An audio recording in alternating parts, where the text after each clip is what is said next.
Bienvenidos a todos. Estamos estudiando el Evangelio de Marcos. Todavía estamos en el capítulo primero, en los versículos 14 y 15. Es verdad que ya nos hemos detenido aquí por bastantes días, pero también es cierto que nos han surgido algunos temas importantes que requerían de nuestra atención. Como recordarán, hemos dedicado varias sesiones al tema del reino de Dios. Y vimos que para entrar en el reino de Dios, el Señor Jesucristo explicó que había dos condiciones que debíamos de cumplir. La primera de ellas la vimos también en otras dos sesiones, tenía que ver con el arrepentimiento. Hoy vamos a ver el segundo de esos requisitos, que es la fe. Recuerdan ustedes que el Señor vino a Galilea predicando el Evangelio del reino de Dios, diciendo: el tiempo se ha cumplido y el reino de Dios se ha acercado. Arrepentíos y creed en el Evangelio. Hoy vamos entonces a estar hablando acerca de este segundo requisito: creed en el Evangelio. La fe es uno de los requisitos imprescindibles para entrar en el glorioso, maravilloso reino de Dios. Entonces, la primera cosa de la que vamos a hablar es algo que resulta obvio, es cada persona tiene que hacer su propia elección. Importante, cada persona tiene que hacer su propia elección. Debe de ser una elección libre, personal, voluntaria, entendiendo bien las implicaciones de lo que estamos haciendo. No puede ser de otra manera. Y puede parecer a algunos que sobra decir esto. Pues claro, cada uno tiene que hacer su propia elección. Pero no todo el mundo lo tiene tan claro, así que quiero detenerme aquí por unos momentos. Hay personas que piensan que porque han nacido en un país de tradición cristiana, vamos a decir así, o en una familia cristiana, ya automáticamente por ese hecho son cristianos. Al fin y al cabo, su forma de razonar es: bueno, yo no soy judío, yo no soy musulmán, no soy budista, pues entonces ¿qué voy a ser? Pues soy cristiano, estoy en un país que aparentemente todo el mundo se dice cristiano, pues yo también seré cristiano. No tengo nada que hacer, lo soy automáticamente, pero esto es falso, esto es falso. Cada persona, insisto, tiene que tomar una decisión libre y conscientemente para llegar a ser cristiano. Al fin y al cabo, ese era el problema que los judíos tenían en la época de Jesús. Ellos pensaban que porque eran judíos, porque eran descendientes de Abraham, ya automáticamente eran judíos, formaban parte del pueblo de Dios. Pero eso era un error muy peligroso sobre el que el Señor Jesucristo y antes que él, el mismo Juan el Bautista, advirtieron seriamente. Recordarán ustedes en Mateo capítulo 3, en los versículos 8 al 10, allí Juan el Bautista habló muy duramente a los judíos que pensaban de este modo y les dijo: no, esto no sirve. No os vale con ser simplemente descendientes de Abraham y ser judíos. Tenéis que hacer algo. Y debéis de empezar por el arrepentimiento. Fíjense cómo lo dice aquí. Juan el Bautista hablando dice: haced pues frutos dignos de arrepentimiento. Y no penséis decir dentro de vosotros mismos: a Abraham tenemos por padre. Porque yo os digo que Dios puede levantar hijos a Abraham aun de estas piedras. Y ya también el hacha está puesta a la raíz de los árboles. Por tanto, todo árbol que no da buen fruto es cortado y echado en el fuego. Debían tomarlo muy en serio. Tenían que tomar una decisión. No valía con ser descendientes físicos de Abraham. Igual que ocurre con cualquier persona que viva en este país o en otro país. Tenemos que tomar una decisión. El Señor Jesucristo insistió también mucho en ello. Recordarán la parábola que él contó del sembrador.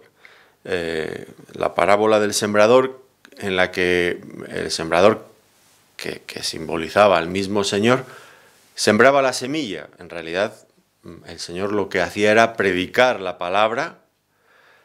El sembrador lo hacía, sembraba la semilla en distintos tipos de tierra, de terreno. ¿Recuerdan la parábola? Una cayó junto al camino, otra cayó entre pedregales, otra entre espinos y otra la que sí que llegó a dar buen fruto, cayó en buena tierra. Y así el Señor estaba ilustrando los diferentes tipos de corazón en los que la semilla va a caer, en los que la palabra va a ser sembrada. Y el Señor respeta, esto es lo importante de esta parábola, el Señor respeta el resultado que va a tener cada semilla, caiga donde caiga. El Señor la respeta. El Señor siembra en todos los corazones por igual, pero no todos responden de la misma manera. Y esta es una verdad que el Señor ha dado a cada persona un libre albedrío. Dios en su soberanía ha decidido que el hombre sea así, y Dios va a respetar en cada caso la respuesta que el hombre dé. Respetará la respuesta de aquellos hombres que tienen un corazón duro, como aquella semilla que caía junto al camino, un terreno ya duro y que prácticamente no llega a penetrar dentro. Llegan las aves del cielo y se la llevan. O respetará aquella otra semilla que ha caído en corazones que inicialmente han mostrado algún tipo de alegría y de entusiasmo, pero que poco a poco o rápidamente se desinflan y desaparecen. Dios va a respetar siempre la respuesta de cada ser humano, porque tiene que haber una respuesta libre del ser humano, sin coacciones, consciente de lo que se está haciendo. Al menos el Señor Jesucristo siempre siguió este ejemplo, sembrar la palabra. Los apóstoles del Señor Jesucristo hicieron lo mismo, sembraron y respetaron la decisión de cada persona. Pero esto tristemente cambió. Cambió, por ejemplo, cuando el Imperio Romano hizo que el cristianismo llegara a ser la religión oficial del Imperio Romano. Y entonces, pues algunos emperadores obligaron a sus súbditos a ser bautizados en la creencia que de ese modo llegaban a ser cristianos.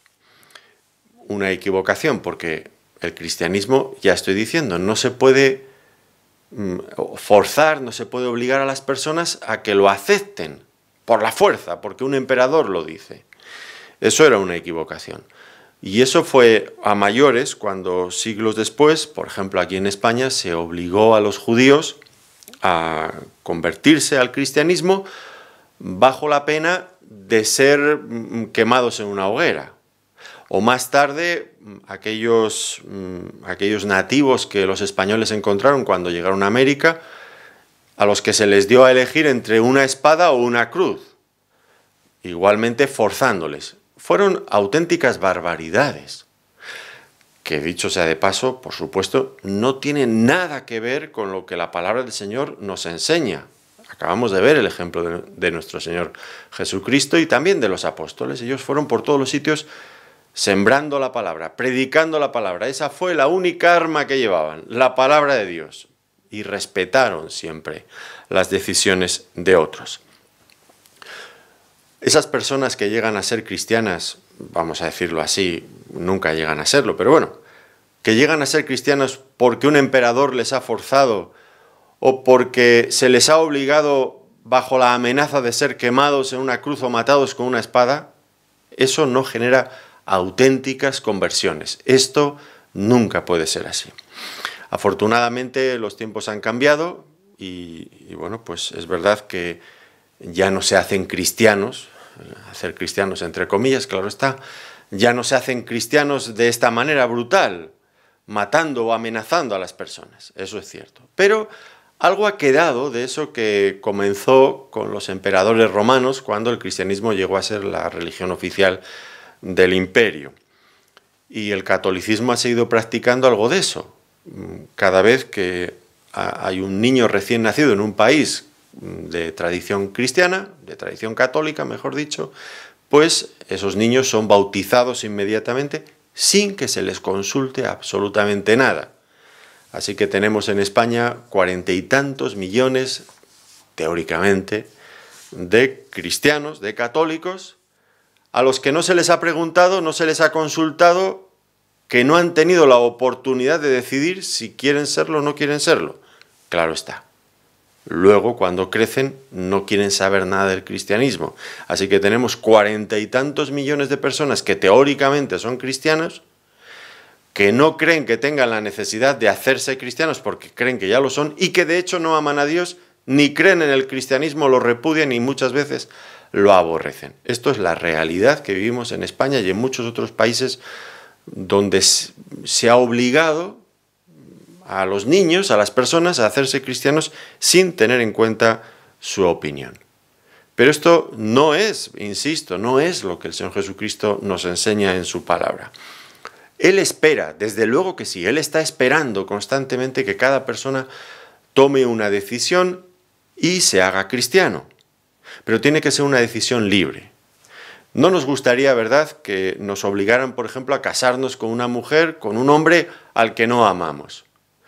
No nos gustaría, desde luego que no.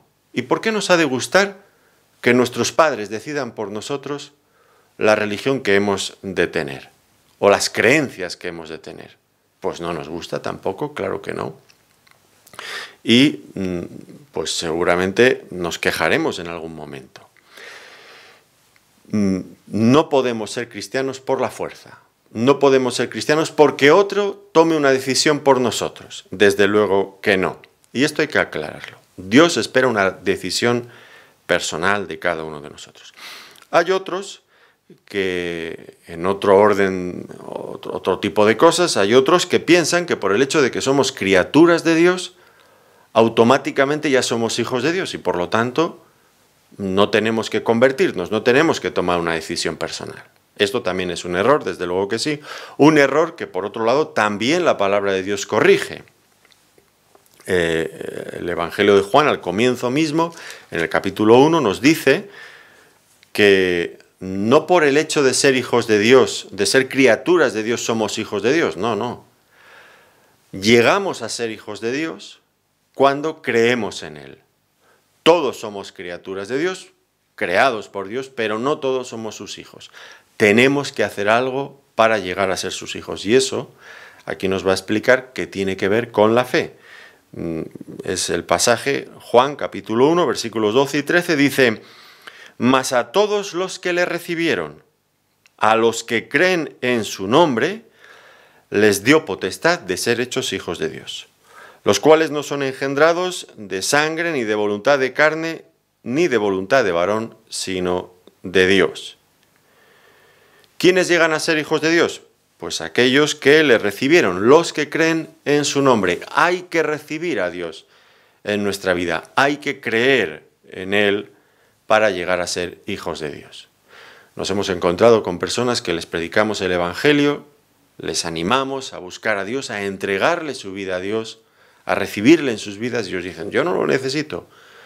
Todos somos hijos de Dios porque todos somos sus criaturas. No, no es así. Dense cuenta como el Evangelio nos advierte que es necesario creer en Él. Tenemos algo que hacer.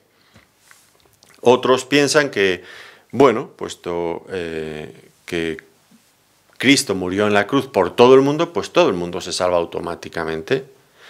Y es verdad que la oferta de la gracia de Dios está a disposición de todos los hombres, que Dios desea en lo más profundo de su ser que todos los hombres se salven, vengan al conocimiento de la verdad y se salven.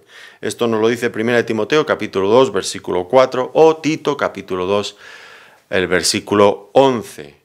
Pero sin embargo, aunque esa oferta de salvación está a disposición de todos los hombres, hay muchos que no la quieren recibir. ¿Recuerdan ustedes aquella parábola que el Señor contó acerca de aquel hombre que hizo una fiesta de bodas para su hijo e invitó a muchos? Y muchos no quisieron ir. Y volvió a extender una nueva invitación a otros más. Y muchos otros tampoco quisieron ir. Al final eran unos pocos en cada ocasión los que aceptaban ir allí. Sí, la invitación está a disposición de todos los hombres. Dios desea que todos se salven. Pero la triste realidad es que muchos rechazan esa oferta, esa invitación de parte de Dios a la salvación. Así que no llegamos a ser automáticamente cristianos porque Cristo ha muerto en la cruz por todos los hombres. No, llegamos a ser cristianos cuando aceptamos su invitación. Otros se quejarán, sin duda, si fueran obligados a ser cristianos sin que a ellos se les haya consultado. Eso mucha gente lo va a interpretar como algo ofensivo incluso, contra Dios, contra el Dios de la Biblia. Sería equivalente a a ser obligados a tener cierta ideología, como por ejemplo las personas que viven en una dictadura, obligados a tener una ideología porque el dictador les obliga, porque se lo imponen.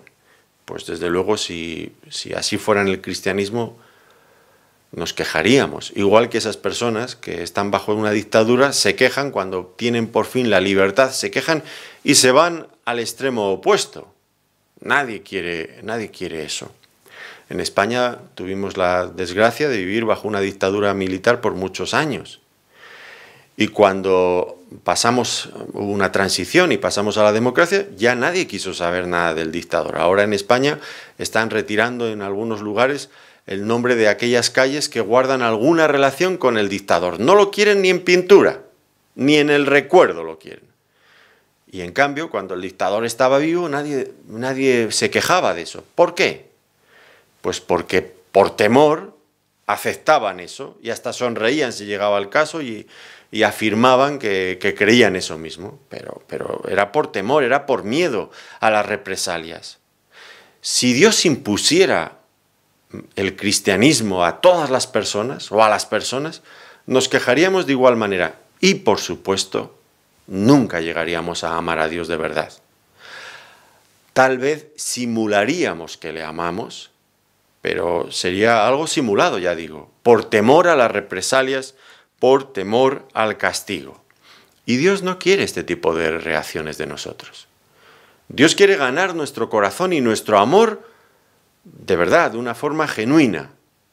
Y lo intenta por medio de mostrarnos, de ofrecernos su amor. ¿Qué más puede hacer Dios después de lo que ya ha hecho? Entregar a su propio Hijo en la cruz por nuestros pecados, por nosotros, para salvarnos. Si Dios ha entregado a su propio Hijo, ¿qué más puede hacer por nosotros?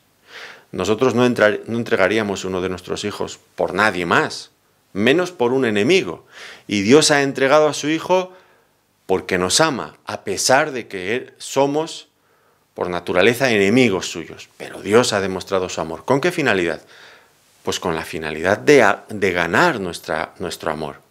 Dios no nos obliga a ser cristianos por temor al castigo, ¿no? Dios quiere ganar nuestro corazón por amor. Y eso lo hace amándonos, demostrando su amor genuino, desinteresado por nosotros. Solamente así se puede despertar en nosotros eso que Él realmente desea, que es una relación de amor que fluya de ese modo. Dios no obliga a nadie a ser cristiano. Dios no nos trata como máquinas programadas llevándonos a una decisión o que nosotros no queramos. No, Dios da libertad al ser humano. Dios nos ha dado ojos para ver, sí, pero también nos ha dado párpados, de tal forma que si queremos podemos cerrar los ojos y no ver. En el terreno espiritual ocurre lo mismo. Dios nos ha dado vista para poder ver la grandeza, la maravilla de Dios, pero también nos da la opción de cerrar nuestros ojos y negarnos a ver todas estas cosas. A veces decimos con razón que no hay peor ciego que el que no quiere ver, porque aun pudiendo ver no queremos ver algunas cosas. Y Dios no obliga a nadie a ver. Dios nos da libertad. Claro que nos muestra sus maravillas para que vayamos en pos de Él, pero si no queremos, Dios no nos va a obligar. Esto es así, por diseño. Dios nos ha hecho libres, nos ha dado libre albedrío. Esto lo ha decidido Dios en su soberanía. Si nosotros como seres humanos tenemos libertad, es porque Él en su soberanía nos la ha dado. Y Él respeta esta libertad. Y quiere ganar nuestro corazón. No nos va a imponer una ideología, desde luego que no. Y los que en el nombre de Dios han hecho eso en la historia, desde luego no tienen nada que ver con el Dios de la Biblia. Desde luego que no. Dios espera una decisión voluntaria, libre, consciente de nuestra parte. Y es verdad, tenemos que hacer algo. Tenemos que hacer algo. ¿Se acuerdan ustedes del carcelero en Filipos con el que se encontraron Pablo y Bernabé? Aquel hombre preguntó, después de un terremoto y unas cosas, preguntó a Pablo y Bernabé, ¿qué debo de hacer? ¿Qué debo hacer para ser salvo? Y Pablo y Bernabé le contestaron, cree en el Señor Jesucristo y serás salvo. Hechos de los Apóstoles, capítulo 16, los versículos 30 y 31. Cree en el Señor Jesucristo y serás salvo. Esa fue la respuesta a su pregunta, ¿qué debo hacer? Porque sí, el hombre tiene que hacer algo. No llega a ser cristiano automáticamente. Y esta es una decisión que la debemos de tomar cada uno de nosotros. Es cierto que en el camino habrá algunas personas que nos pueden ayudar, que nos pueden orientar. Nuestros padres, personas, amigos que conocemos, pero finalmente es una decisión personal.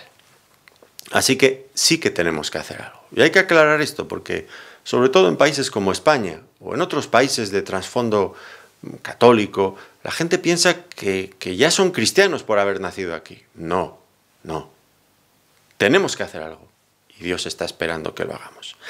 Y eso, tal como nos enseñó nuestro Señor Jesucristo, son dos cosas, arrepentimiento y fe. Él lo dijo en el pasaje que hemos leído al comienzo, en Marcos 1, 14 y 15, arrepentíos y creed en el Evangelio.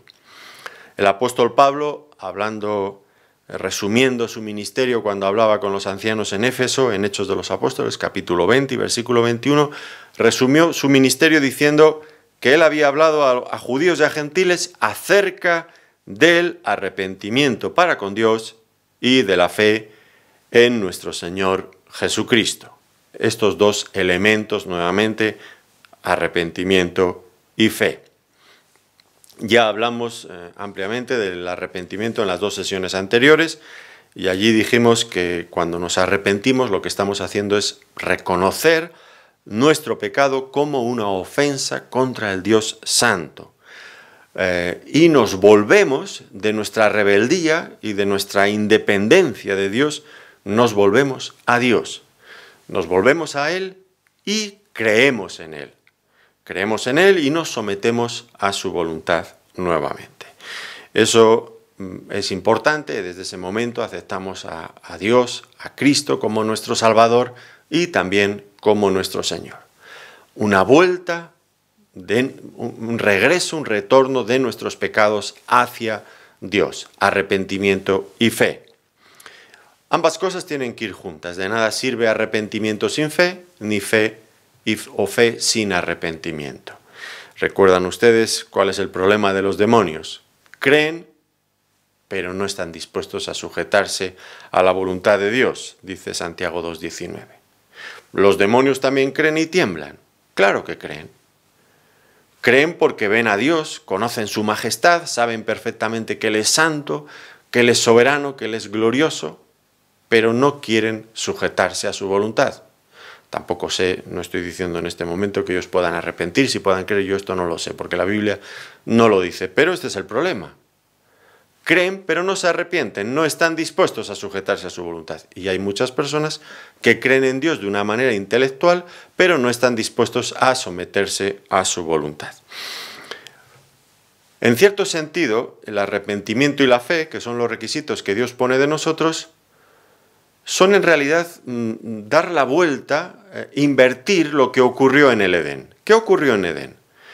El hombre decidió rebelarse contra Dios y vivir en independencia de Él. Ahora, cuando nos arrepentimos, volvemos nuevamente a Dios y nos sujetamos a su voluntad. En el Edén, ¿qué hizo el hombre?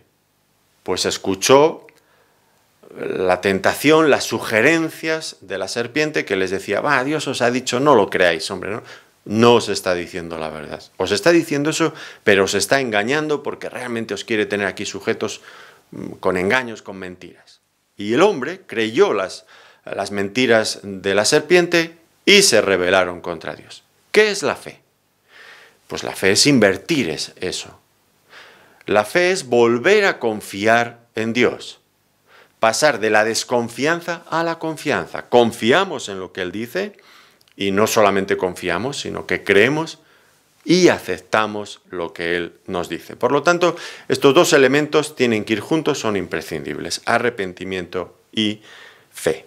Ahora, llegando a este punto, debemos de preguntarnos ¿qué es la fe? Porque hay muchas cosas hoy día que pasan por fe, pero que realmente no lo son. O al menos no se ajustan al concepto bíblico de la fe. Y vamos a resumir, vamos a contestar esta pregunta en varios puntos. El primero de ellos es, ¿qué es la fe? Pues diríamos que es confianza práctica en Dios. Una confianza puesta en alguien que consideramos superior a nosotros, mayor a nosotros, alguien a quien necesitamos, alguien de quien dependemos, alguien en quien confiamos. Un ejemplo muy sencillo. Un ciego no puede ver, necesita ir a alguna parte y pone su fe, pone su confianza en otra persona que sí que puede ver. Lo que está diciendo en ese momento es eso, que el ciego considera a esa otra persona superior a sí mismo, la necesita, confía en él, piensa que es una persona digna de su confianza, que realmente puede y va a querer llevarle a ese lugar al que le está pidiendo ir. Eso sería la fe. Bueno, realmente la fe comenzaría en el instante en el que el ciego se pone en las manos de esa otra persona que sí que ve y comienza en el camino. Porque la fe es algo práctico.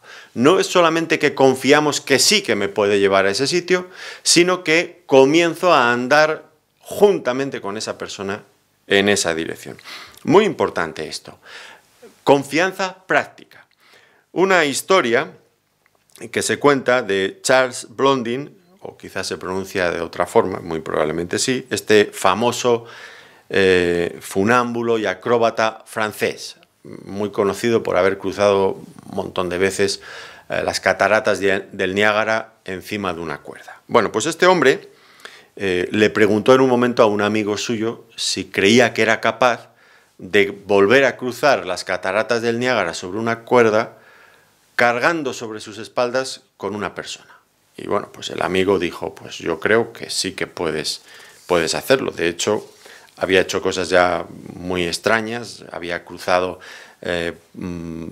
las cataratas con los ojos vendados, las había cruzado con unos zancos, las había cruzado llevando una carretilla, metido en un saco, incluso en una ocasión se detuvo a la mitad de las cataratas, se cocinó una tortilla y allí mismo se la comió. Así que el amigo de Blondin dijo, sí, yo creo que tú puedes cruzar las cataratas del Niágara llevando en tus espaldas a otra persona. Y entonces Blondin le preguntó, bueno, ¿de verdad lo crees? Sí. Bueno, pues la próxima vez que las cruce, te voy a llevar a ti, voy a cargar contigo. Y el amigo dijo, no, yo no cruzo contigo, yo no me monto encima de ti para cruzar las cataratas del Niágara, no. En realidad ese hombre no tenía fe, o al menos fe desde esta perspectiva bíblica. Porque la fe habría implicado necesariamente que se colocara, que subiera encima de sus espaldas y aceptara ser llevado por él al otro lado. Esto refleja una triste realidad espiritual también. Hay muchas personas que creen en Cristo de una manera intelectual. Están convencidas de que es el Hijo de Dios, están convencidas de que que es el Salvador del mundo, están convencidas de que murió en la cruz por los pecados de los hombres, por sus propios pecados, pero nunca dan ese paso de fe, de colocarse en sus manos y dejarse salvar por Él. Nunca le entregan sus vidas para que Él sea su Salvador. No pasan de tener una fe intelectual que no sirve absolutamente para nada, porque la fe bíblica es una fe práctica, implica dependencia, implica ponerse en las manos de esa otra persona. El Señor Jesucristo lo explicó de una manera muy sencilla, pero muy profunda al mismo tiempo. A mí me encanta cómo el Señor Jesucristo resolvía grandes problemas teológicos, explicando cosas profundas de una manera muy, muy sencilla. Él explicó el asunto de la fe, como digo, de una manera sencilla, pero muy clara, como a él le gustaba hacer las cosas. Los que complican las cosas son los teólogos de esta gente, pero el Señor Jesucristo nunca van a encontrar cosas realmente, en fin, le gustaba, prefería, él siempre quería explicar las cosas de una forma muy sencilla. Hablando acerca de la fe, en Juan capítulo 6 y versículo 51, él dijo, yo soy el pan vivo que descendió del cielo.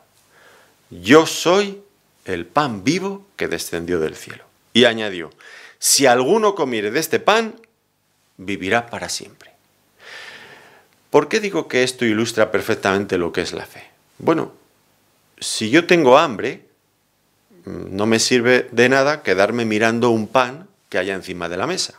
No me sirve de nada, esto lo entienden ustedes perfectamente. Me servirá de algo que yo tome ese pan y me lo coma. Entonces sí. Pues el Señor Jesucristo dijo, yo soy el pan vivo que descendió del cielo. Si alguno comiere de ese pan, vivirá para siempre.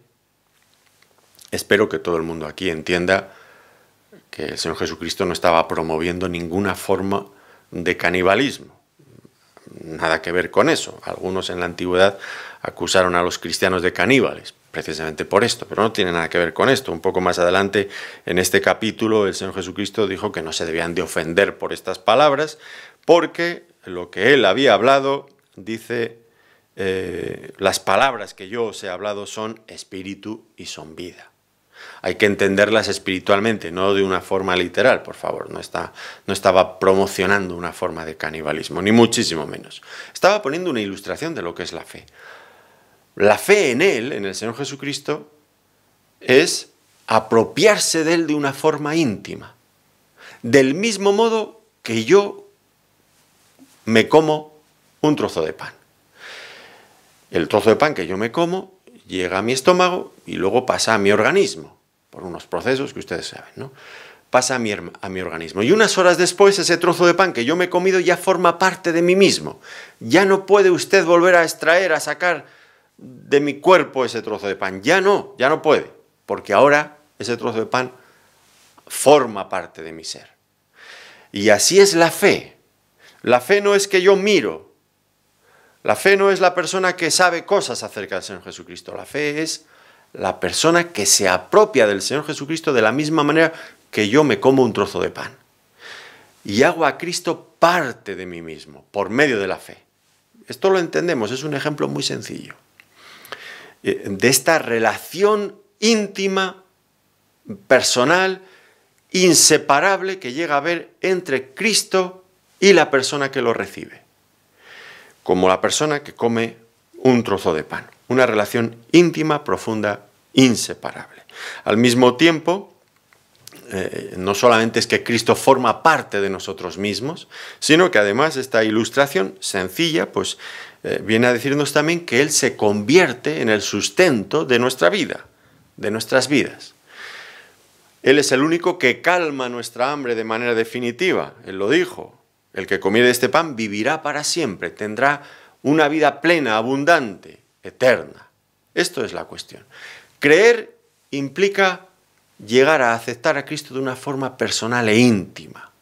Implica, como eso mismo que acabamos de decir, comer, claro, no comer literalmente, recibir a Cristo por medio de la fe. Espero que estemos entendiendo esta ilustración muy sencilla, pero creo que es fácil de comprender. Así que, ¿qué es la fe? Primera cosa, confianza práctica. Algo que llega a ser nuestro en la práctica. Estamos tomando una decisión importante, comprometida. El segundo punto, diríamos que la fe no es una obra meritoria. La fe no es una obra meritoria. Si la fe tiene algún valor, ese valor radica en el objeto en el que se coloca la fe. En este caso, en Cristo o en Dios. Es lo mismo. El valor de la fe radica en la persona en la que se coloca la fe, en Dios. La fe en sí misma no tiene ningún valor. Algunos han ilustrado la fe como una mano vacía que se extiende a Dios pidiendo ayuda. Como ese hombre que se está ahogando y a duras penas logra sacar del agua la mano pidiendo socorro. Eso es la fe. ¿Qué mérito puede haber en la fe entonces?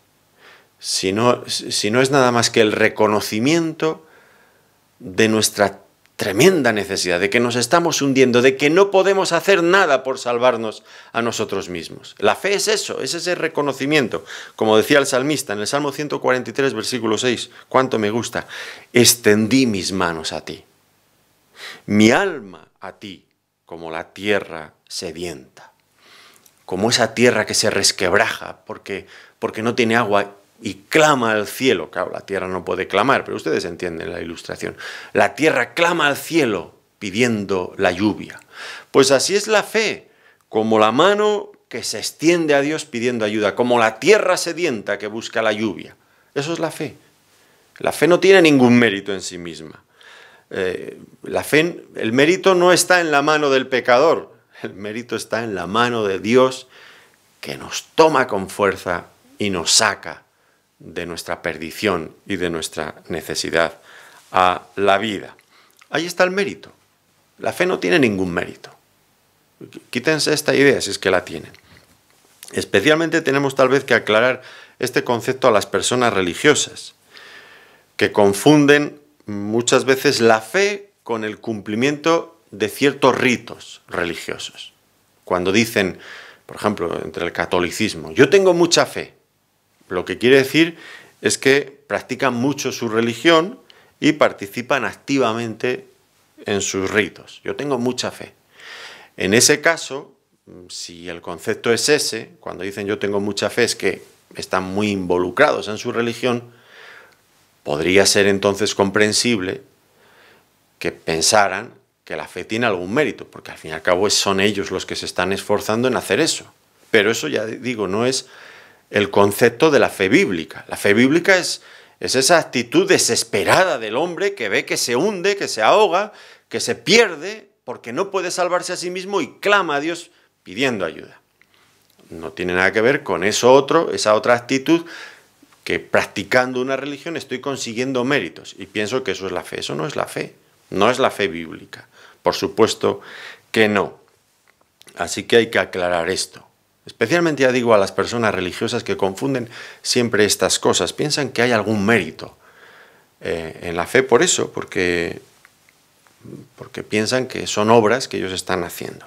Y que finalmente, si sus obras no llegan a la perfección que Dios espera de ellos o al nivel donde Dios ha colocado el listón, pues piensan que luego, bueno, pues Dios les dará un empujoncito para entrar finalmente. Pero ellos hacen una parte importante de ese esfuerzo siempre por agradar a Dios y si no llegan, pues Dios les ayudará al final de su carrera. Por eso, si ustedes hablan con un católico y les preguntan, ¿usted tiene seguridad de que va a ir al cielo si muere ahora?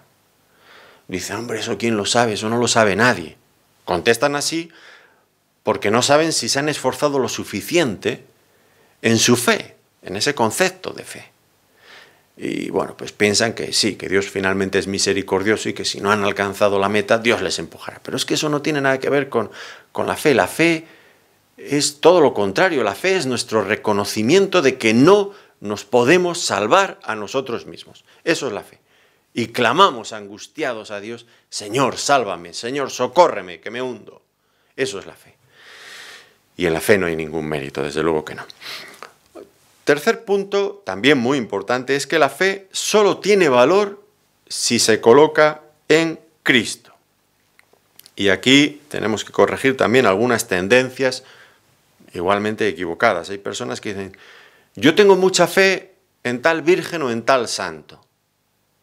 Pero eso no sirve, no es la fe bíblica. Insisto, la fe bíblica se basa, se coloca en Cristo, en nada más que en Cristo. Yo tengo mucha fe en la Virgen, yo tengo mucha fe en el santo de mi pueblo. ¿Cuántas veces he escuchado esto? Y esto es falso, por varias razones. La primera de ellas es porque si usted tiene mucha fe en una Virgen o en un santo, ellos mismos, si usted está pensando en una persona de cuerpo y alma auténtica, pues todas ellas, sin excepción, han necesitado de un Salvador. Por ejemplo, la misma Virgen María, en la que dicho sea de paso, nosotros creemos, claro que creemos en la Virgen María. Ahora, también debo decir que de la Virgen María solamente creemos lo que la Biblia dice. Lo que otros han añadido a la Biblia, nosotros no lo creemos. Lo que forma parte de la tradición, a veces fruto de una imaginación desbocada de muchas personas mezcladas con otras muchas cosas, eso no lo creemos. Pero todo lo que la Biblia dice de la Virgen, claro que lo creemos, porque está en la Biblia y creemos en la Biblia. Ahora, ¿qué decía la Virgen María? Pues ella misma reconocía su propia indignidad y su propia necesidad de un Salvador. Fíjense en Lucas, en el capítulo 1, versículos 47 y 48, cuando se le hizo el anuncio de que ella iba a concebir en su vientre al Señor Jesucristo, ella decía: mi espíritu se regocija en Dios mi Salvador, porque ha mirado la bajeza de tu sierva. Ella hablaba de la bajeza de su sierva y reconocía que necesitaba un Salvador, y veía en Dios a ese Salvador. Bueno, pues esto es lo que creemos. Entonces, si ella reconocía su bajeza y reconocía que necesitaba un Salvador, ¿por qué vamos a poner nuestra fe en una mujer que desde luego fue bienaventurada sobre todas las mujeres, una mujer piadosa, una mujer ejemplar? Desde luego que sí, pero ¿por qué vamos a poner nuestra fe en ella si ella misma necesitaba un Salvador y ella misma tenía pecado y reconocía este hecho? ¿Por qué? ¿Qué sentido tiene hacer esto? Y hay muchas personas que ponen a la Virgen, ponen en la Virgen su fe. La Iglesia Católica tiene a la Virgen María como corredentora juntamente con Cristo, y otro montón de cosas más que no sé dónde las han sacado, pero desde luego de la Biblia no. No tiene ningún sentido poner la fe en una virgen o en un santo, porque como dice Romanos 3:10, todos pecaron, todos los seres humanos, desde Adán hasta nuestros días, todos sin excepción, hemos pecado. El único que no ha pecado es el Señor Jesucristo. Por eso, la fe que salva debe de ser puesta en Cristo. En otras ocasiones, aún es peor, porque cuando la persona dice: yo tengo mucha fe en el santo de mi pueblo, en realidad no están pensando siquiera en una persona, están pensando en una imagen de talla, de madera, muy bonita, adornada bellamente con mucho oro, con joyas, con otro montón de cosas más. Pero es que esto es muy peligroso. ¿Por qué digo esto? Pues por dos razones. Primero, porque la Biblia prohíbe eso. Ustedes pueden leerlo en Éxodo, capítulo 20. Allí tenemos los 10 mandamientos tal como Dios se los dio a Moisés. Y esto lo digo porque yo fui católico por muchos años y fue una sorpresa para mí descubrir que los 10 mandamientos tal como están en la Biblia son diferentes de como a mí me los habían enseñado. Claro, luego ya entendí por qué ese cambio, porque tal como están en la Biblia condenan dos prácticas que el catolicismo tiene asumidas y que fomenta y practica constantemente, que son hacerse imágenes e inclinarse delante de ellas para hablar con ellas, para pedirles cosas. Yo mismo como católico hice esto infinidad de veces. Pero fíjense lo que dice la Biblia. Dice Éxodo, capítulo 20, los versículos 4 al 6. No te harás imagen ni ninguna semejanza de lo que esté arriba en el cielo, ni abajo en la tierra, ni en las aguas debajo de la tierra. Y segundo mandamiento aquí relacionado con esto. No te inclinarás a ellas ni las honrarás, porque yo soy Jehová tu Dios, fuerte, celoso, que visito la maldad de los padres sobre los hijos hasta la tercera y cuarta generación de los que me aborrecen. Fíjense, dos mandamientos aquí muy claros, que no necesitan interpretación. No te harás imagen, no te inclinarás ante ellas ni las honrarás. Y esto, en fin, las personas que dicen, yo tengo mucha fe en el santo de mi pueblo, están pensando en una imagen ante la que se inclinan, cuando la sacan en procesión, otro montón de cosas. Fíjense ustedes que Dios dice esto aquí, claramente. Entonces, la fe bíblica no está puesta en una imagen. Y la persona que tenga puesta su fe en una imagen está cometiendo un grave pecado, dos graves pecados, según la ley de Dios, no según yo, que yo no soy nadie aquí para decir nada, pero la palabra de Dios tiene mucho que decir. Al fin y al cabo, Dios va a juzgar a los hombres en función de esta ley. O sea, que sí que algo importante es, desde luego que sí. Y la segunda razón, me parece que nos apunta la Biblia en cuanto a la insensatez de hacer este tipo de cosas, nos la da el profeta Isaías. Isaías, en el capítulo 44, allí habla de los que hacen imágenes. y lo ridiculiza. Él dice que son insensatos. ¿Y cómo va a ser de otra manera? Fíjense, en Isaías capítulo 44, el versículo 9 dice: los formadores de imágenes de talla, todos ellos son vanidad. Fíjense cómo comienza, ¿eh? Y lo más precioso de ellos para nada es útil. Y ellos mismos son testigos para su confusión de que los ídolos no ven ni entienden. Y ahora va a explicar él por qué le parece que son los hombres que hacen este tipo de cosas, que ponen su fe o miran una imagen, se inclinan ante ella, son hombres vanos. Lo explica ahora. ¿Quién formó un dios o quién fundió una imagen que para nada es de provecho? He aquí que todos los suyos serán avergonzados porque los artífices mismos son hombres. Lógico. ¿Quién ha hecho esa imagen? Un hombre. Todos ellos se juntarán, se presentarán, se asombrarán y serán avergonzados a una. El herrero toma la tenaza, trabaja en las ascuas, le da forma con los martillos y trabaja en ello con la fuerza de su brazo. Luego tiene hambre y le faltan las fuerzas, no bebe agua y se desmaya. Así son los hacedores de imágenes. Hombres que se cansan al rato de trabajar. El carpintero tiende la regla, lo señala con almagre, lo labra con los cepillos, le da figura con el compás, lo hace en forma de varón, a semejanza de hombre hermoso para tenerlo en casa. Corta cedros y toma ciprés y encina que crecen entre los árboles del bosque, planta pino que se críe con la lluvia.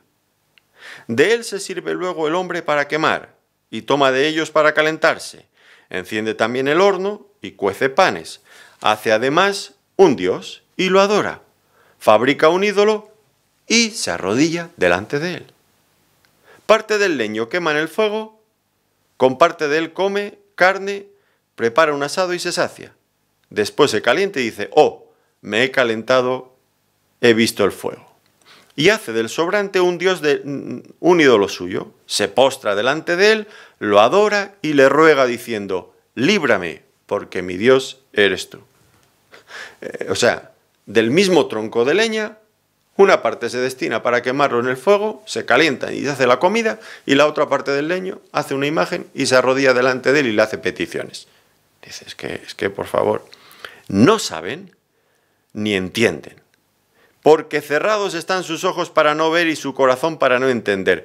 No discurre para consigo, no tiene sentido ni entendimiento para decir: parte de esto quemé en el fuego y sobre sus brasas cocí pan, asé carne y la comí. ¿Haré del resto de él una abominación?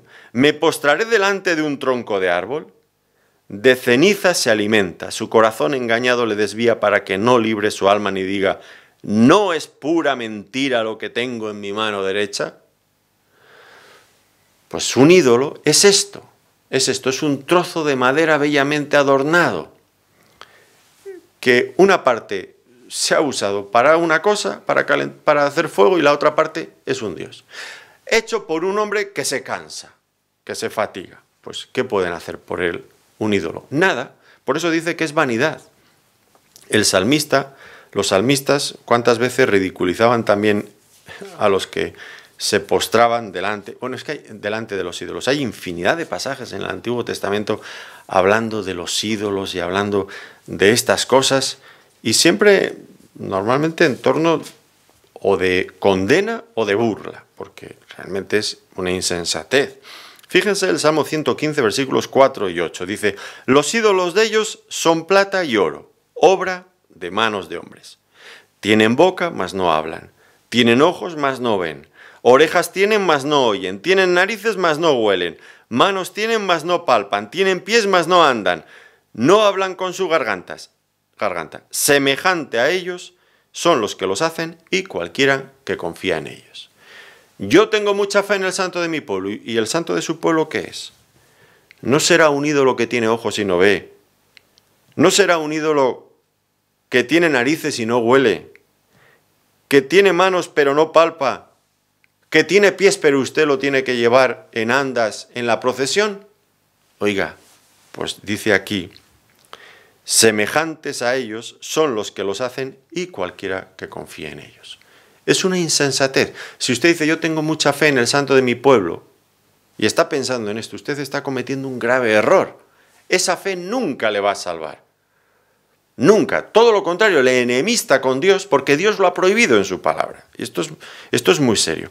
La fe debe de ser puesta única y exclusivamente en nuestro Señor Jesucristo. Hay personas que dicen, lo importante es creer en algo. Falso. Insisto, la fe en Cristo. ¿Por qué? El Señor Jesucristo lo dijo cuando hablaba con sus discípulos en Juan capítulo 14, versículo 6, dice, Jesús les dijo, yo soy el camino y la verdad y la vida. Nadie viene al Padre sino por mí. No hay otro camino. No hay otra verdad. No hay vida en ningún otro. Yo soy el camino, la verdad y la vida. Nadie viene al Padre si no es por mí.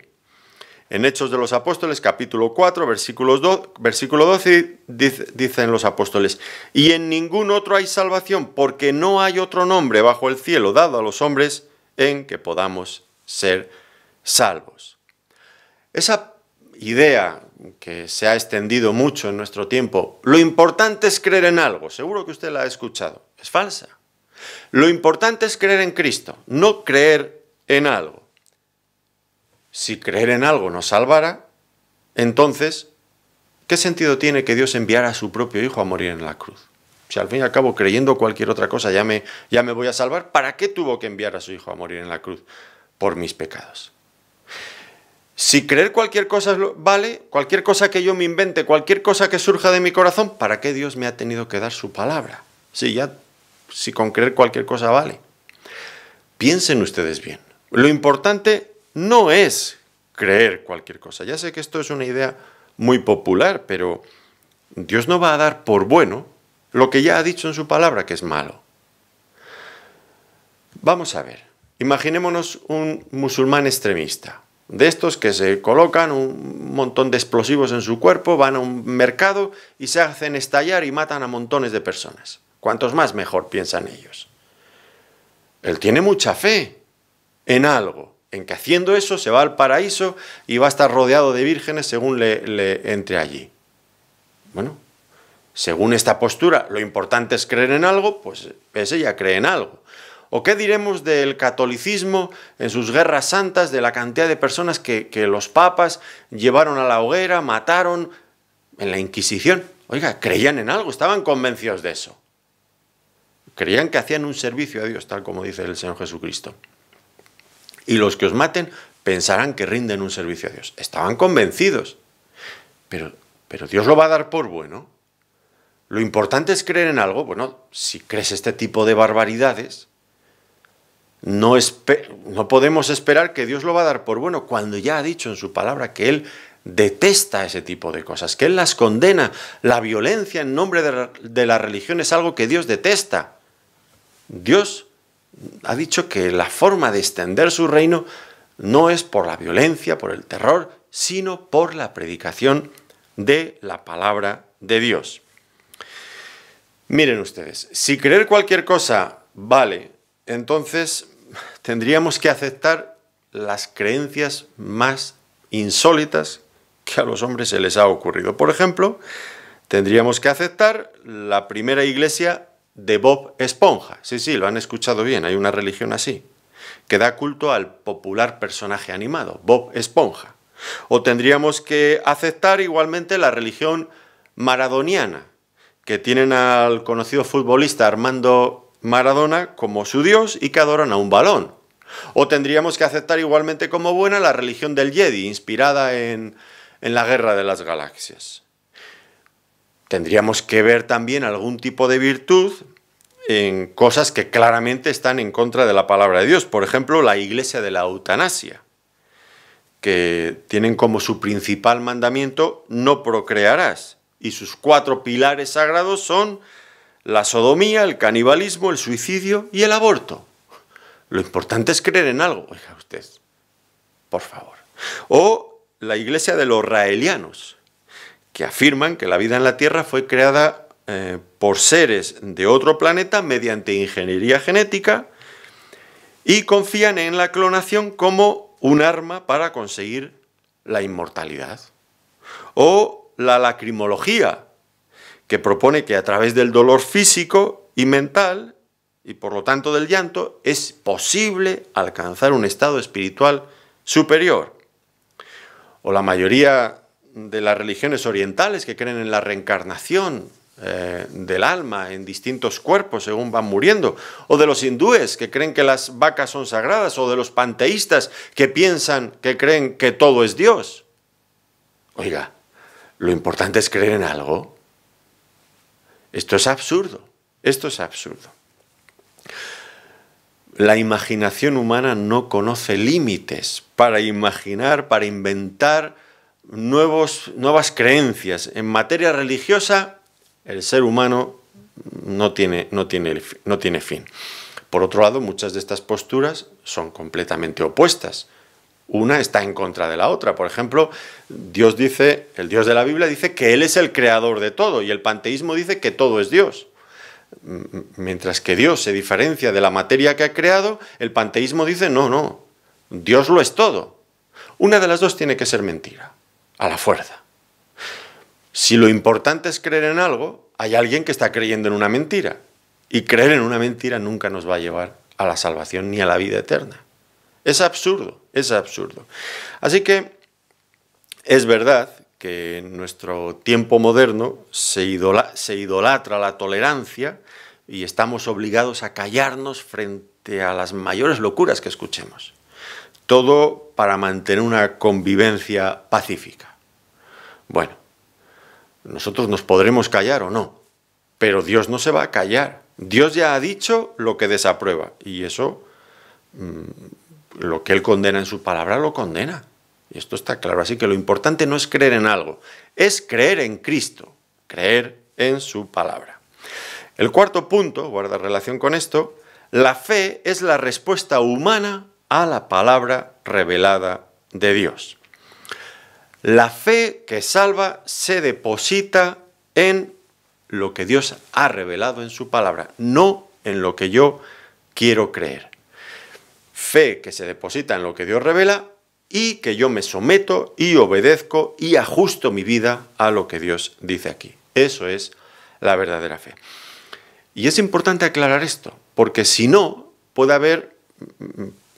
daremos lugar a equivocaciones muy dolorosas. Por ejemplo, imagínense un hombre que recibe la noticia de que su esposa tiene un cáncer muy agresivo, que además tiene metástasis, se ha extendido por otras partes de su cuerpo y la cosa es muy probable que vaya a morir.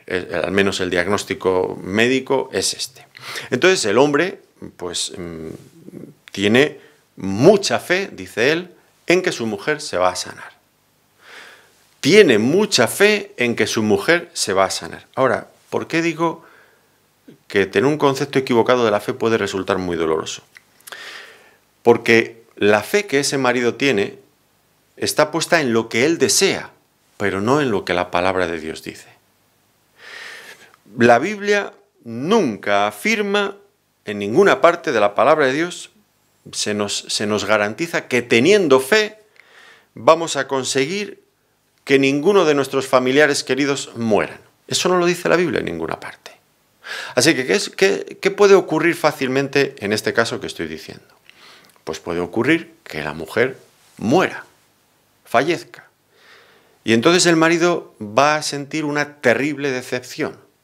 Y yo me he encontrado con personas que piensan, después de haber pasado por un proceso muy parecido a este que acabo de describir, que Dios ha fallado. Y en realidad Dios no ha fallado. Lo que ha fallado es el concepto que aquel hombre tenía de la fe. Porque ha puesto su fe en sus propios deseos. Él deseaba ardientemente, con todas sus fuerzas, que su mujer se sanara. Pero su fe no ha sido depositada en la palabra de Dios, en las promesas que Dios ha hecho. Y Dios no nos promete que cada vez que vamos a estar enfermos, si tenemos fe, nos vamos a sanar. Esto no lo dice Dios. Así que creo que es importante tener esto claro. Nosotros oramos a Dios y oramos con fe. Y sabemos que Dios puede sanar al peor de todos los enfermos. Pero oramos también aceptando que la voluntad de Dios sea otra. Por eso decimos, hágase tu voluntad y no la mía. Porque Dios puede tener otro deseo en este caso. aclarando este concepto, demostrando esto, me gustaría ir con ustedes a Hebreos, el capítulo 11, que es un capítulo en la Biblia que habla exclusivamente de la fe. Y allí en Hebreos 11 se nos muestra claramente que hubo algunas personas que tuvieron unas victorias por medio de la fe asombrosas, pero otros que su fe les llevó a sufrir las cosas más terribles. Fíjense en Hebreos capítulo 11, versículos 32 al 39. Dice, ¿y qué más digo? Porque el tiempo me faltaría contando de Gedeón, de Barak, de Sansón, de Jefté, de David, así como de Samuel y de los profetas. Fíjense, que por fe conquistaron reinos, hicieron justicia, alcanzaron promesas, taparon bocas de leones, apagaron fuegos impetuosos, evitaron filo de espada, sacaron fuerzas de debilidad, se hicieron fuertes en batallas, pusieron en fuga ejércitos extranjeros. Las mujeres recibieron sus muertos mediante resurrección. Pero ahora, un punto y coma, pero hay un cambio drástico, radical. Dice, mas otros, también por fe, mas otros fueron atormentados, no aceptando el rescate a fin de obtener mejor resurrección.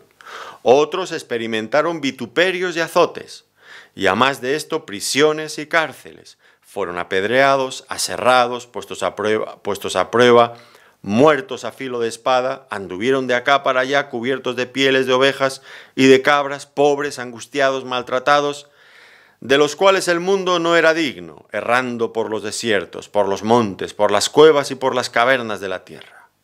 Y todos estos, aunque alcanzaron buen testimonio mediante la fe, no recibieron lo prometido. Fíjense, alcanzaron buen testimonio mediante la fe. No eran hombres que les faltaba la fe. No es que los primeros tenían mucha fe y los segundos no tenían fe. No es esto. Todos ellos tenían fe y alcanzaron buen testimonio mediante la fe.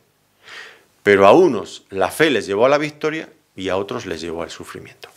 Otro ejemplo muy sencillo. En Hechos de los Apóstoles, en el capítulo 12, los versículos del 1 al 17, encontrarán allí el caso de dos apóstoles, Pedro y Jacobo, los dos apresados por Herodes. Uno de ellos, Jacobo, fue sacado de la cárcel y ejecutado. El otro fue librado de la cárcel, Pedro fue librado de la cárcel milagrosamente por un ángel y pudo continuar su ministerio por muchos años predicando el Evangelio. Dos hombres de fe, uno ejecutado y el otro liberado de la cárcel. ¿Por qué? ¿Es que uno tenía fe y otro no? No, los dos eran hombres de fe.